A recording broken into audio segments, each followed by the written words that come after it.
রাস্তা ঢেউ করছে আর একটাই চলে এসছে।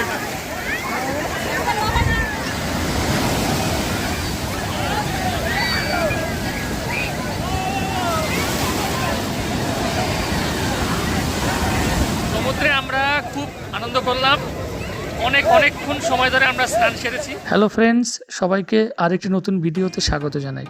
বাঙালির কাছে ঘুরতে যাওয়ার জন্য সেরা ডেস্টিনেশন হলো পুরী।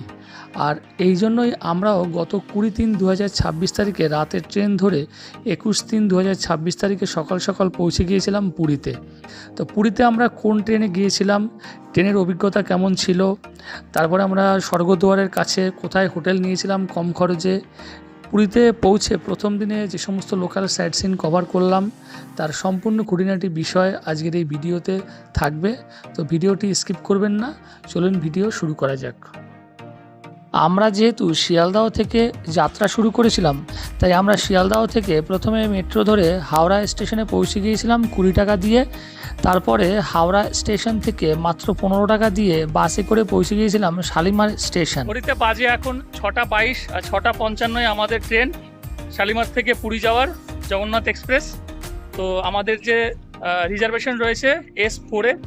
তো চলুন যাওয়া যাক। পুরী যাবার জন্য হাওড়া, শিয়ালদহ এবং শালিমার থেকে প্রচুর ট্রেন পেয়ে যাবেন। তবে আমরা এই জগন্নাথ এক্সপ্রেসে গিয়ে আমাদের যা অভিজ্ঞতা হয়েছে তা খুবই ভালো।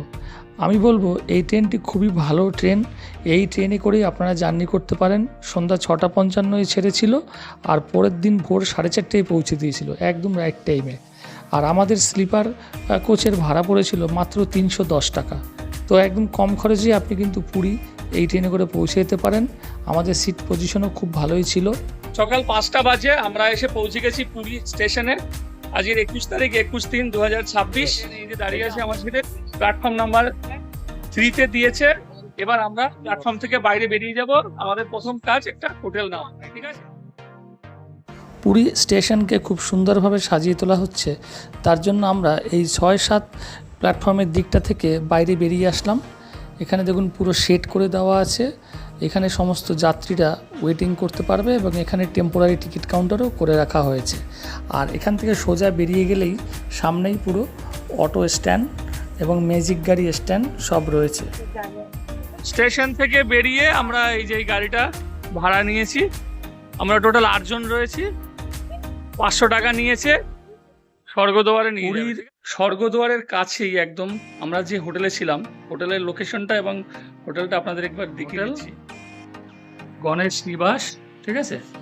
আর এদের এই সমস্ত ডিটেলস দেখুন, এখানে check in check out time কি লেখা রয়েছে। হ্যাঁ, ফোন নাম্বার নিচে দেওয়া রয়েছে। এদিকে first floor, second floor, third floor, ঠিক আছে? আমরা ওই থার্ড ফ্লোরের ওখানে দুটো বিল্ডিং রয়েছে, ওখানে ছিলাম। একদম ছাদ থেকে কিন্তু পুরো সমুদ্র দেখা যায়। রুমের ভিতরে ভিডিওটা আমি দিতে পারলাম না, কারণ ভুলবশত তোলা হয়নি। ভিতরের বেড বড় ছিল, 4 জন আমরা ছিলাম রুমের মধ্যে। জলের ব্যবস্থা খুব ভালো ছিল, কোনো অসুবিধাই হয় না। এখন ভোর 5:55 বাজে, আমরা চেক আউট করে বেরিয়ে যাচ্ছি।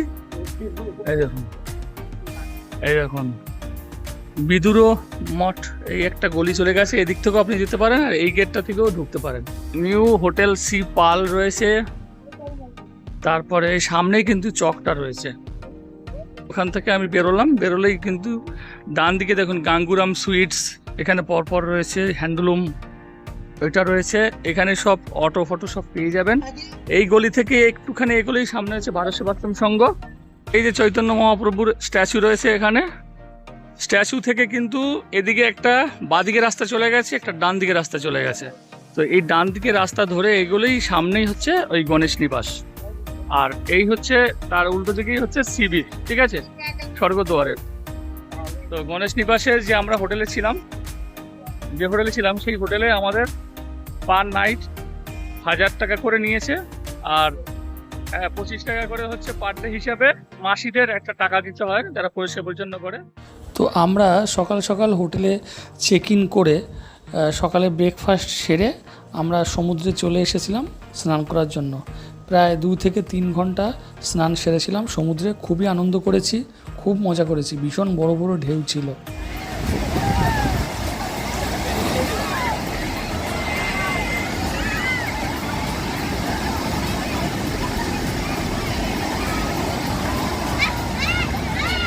সত্যি খুব এনজয় করলাম পুরীতে এসে, আর এত ভালো ভালো ঢেউ পড়ছে, খুবই সবাই আনন্দ করছে। এই দেখুন, মোটামুটি 3 ঘন্টা সমুদ্রে স্নান সেরে দুপুরের লাঞ্চ সেরে তারপরে আমরা পুরীর লোকাল সাইট সিনের উদ্দেশ্যে বেরিয়ে পড়েছিলাম। পুরীতে সময় 2:45, আর আমরা এসে পৌঁছে গেছি পুরীর যে সমস্ত লোকাল সাইট সিন, সেই সাইট সিন করার জন্য।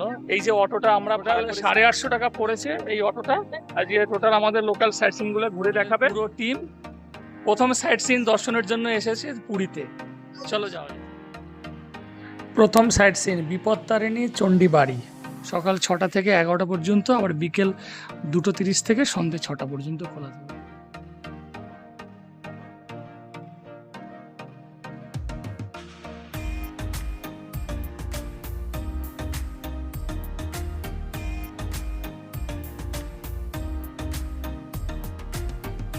পুরীর মোহনা আমরা দূর থেকে অটোতে বসেই দেখে নিয়েছিলাম, যেহেতু ওখানে কনস্ট্রাকশনের কাজ চলছে তাই যাওয়া যাচ্ছিল না। এই আমরা এখন গুপ্ত বৃন্দাবনের পথে যাচ্ছি। যাওয়ার রাস্তাটা কত সুন্দর, দুই ধারে কাজু গাছের পুরো বাগান, আর কাজু গাছে ফুল দেখুন গাছে ভর্তি। 3:10 এসে পৌঁছে গেছি বৃন্দাবনে, আমাদের সেকেন্ড স্পট। এই যে চলুন ভিতরে, শ্রী গৌর বিহার আশ্রম পুরী, সকাল 7টা থেকে বিকেল 5:30 পর্যন্ত। ঠিক আছে, অবশ্যই 5:30-এর আগে আসবেন, তাহলে কিন্তু বন্ধ হয়ে যাবে।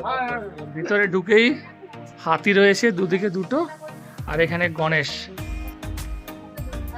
পার হেড 10 টাকা করে টিকিট কাটতে হবে এখানে। ঢুকেই এখানে দেখুন জগন্নাথ দেব রয়েছে। এই যে গুপ্ত বৃন্দাবনের মেইন মন্দিরে আমরা প্রবেশ করছি। গুপ্ত বৃন্দাবনে অনেকটা জায়গায় জুড়ে রয়েছে শ্রী চৈতন্য মহাপ্রভুর লীলা, আর রাধাকৃষ্ণের এই মন্দিরটার মধ্যে রয়েছে রাধাকৃষ্ণের প্রেম লীলা এবং ঝুলন, যা দেখলে আপনার প্রাণ জুড়িয়ে যাবে। গুপ্ত বৃন্দাবনেও কিন্তু প্রসাদের ব্যবস্থা রয়েছে। তো প্রসাদের এখানে কুপন কাটতে হবে। সকাল 11টা থেকে 3টে পর্যন্ত প্রসাদ দেওয়া হয়ে থাকে, আর 80 টাকা করে এখানে সবজি ভাত দেওয়া হয়। 80 টাকা করে পেট পূর্তি খাবার দাবার এখানে পাওয়া যায়।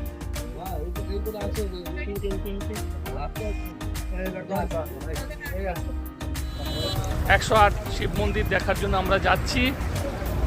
ওমকারেশ্বর শিব মন্দির পুরী, আর টাইম হচ্ছে এখন 4:05। বৃন্দাবন আর ঠিক উল্টো দিকেই রয়েছে এই ওমকারেশ্বর শিব মন্দির। মন্দিরে ঢুকতেই ওখানে ভোলে বাবা বসে আছে একদম ধ্যান মগ্ন হয়ে, আর এই যে সামনে হচ্ছে গেট, মেইন গেট।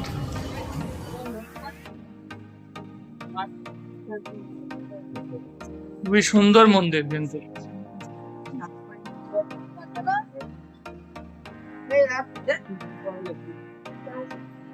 108 শিব মন্দিরে প্রবেশ করছি আমরা।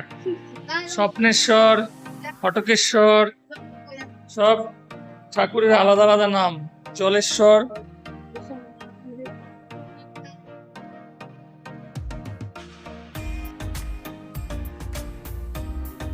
আমরা শিব মন্দির দেখে এবার এসে পৌঁছে গেছি নরেন্দ্র সরোবর। জগন্নাথ পিসির বাড়ি এসে আমরা হাজির।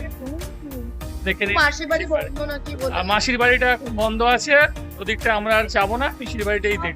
চলুন যাওয়া যায়। সরোবর দেখো, নরেন্দ্র সরোবর, আর সরোবরের মাঝখানে হচ্ছে মন্দির। জগন্নাথ দেবের পিসি বাড়িতে ঢোকার জন্য নরেন্দ্র সরোবরে এখানে 10 টাকা করে টিকিট দিতে হবে এন্ট্রি। তো এই যে আমরা টিকিট কেটে নিয়েছি 10 টাকা করে। এবার আমরা এই মন্দিরের ভিতরে প্রবেশ করব। পিসির বাড়ির মন্দিরের ভিতরটা খুবই সুন্দর, কিন্তু মেইন ঠাকুরের জায়গাটাতে ওখানে ভিডিও ক্যামেরা অ্যালাউ নেই, তাই এর ভিতরে ভিডিও করতে পারলাম না। পুরীতে সময় 5:20, আমরা এসে পৌঁছে গেছি আমাদের আজকে last sight seen Buddhist temple. এরপরে আমরা পৌঁছে যাব জগন্নাথ দেবের মেইন মন্দিরে। মেইন মন্দিরে ঢুকতেই দেখুন সিংহদ্বার রয়েছে।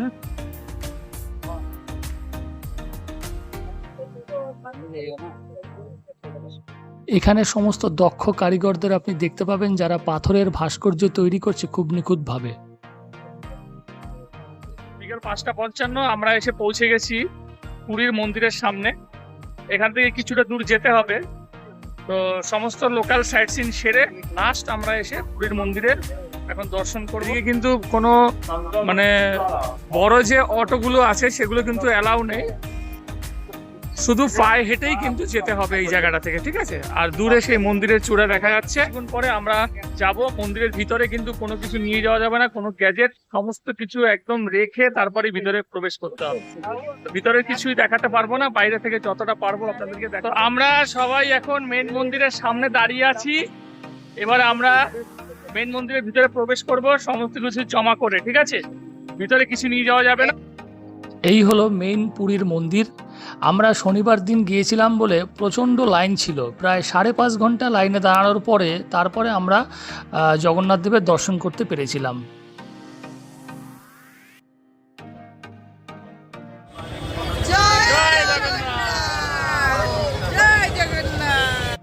তো ফ্রেন্ডস, এটাই ছিল আমাদের পুরীতে পৌঁছে প্রথম দিনের সমস্ত লোকাল সাইট সিনের ভিডিওটি কেমন লাগলো অবশ্যই কমেন্টস করে জানাবেন। যদি ভালো লাগে এটি লাইক করে দেবেন। দেখা হবে পরবর্তী পুরীর চিল্কা ভ্রমণ এবং কোণার্ক ভ্রমণ, উড়িষ্যার গভর্নমেন্টের এসি ভলভো বাসে করে কীভাবে ঘুরেছি তার সম্পূর্ণ অভিজ্ঞতা। সবাই ভালো থাকবেন, সুস্থ থাকবেন, নমস্কার।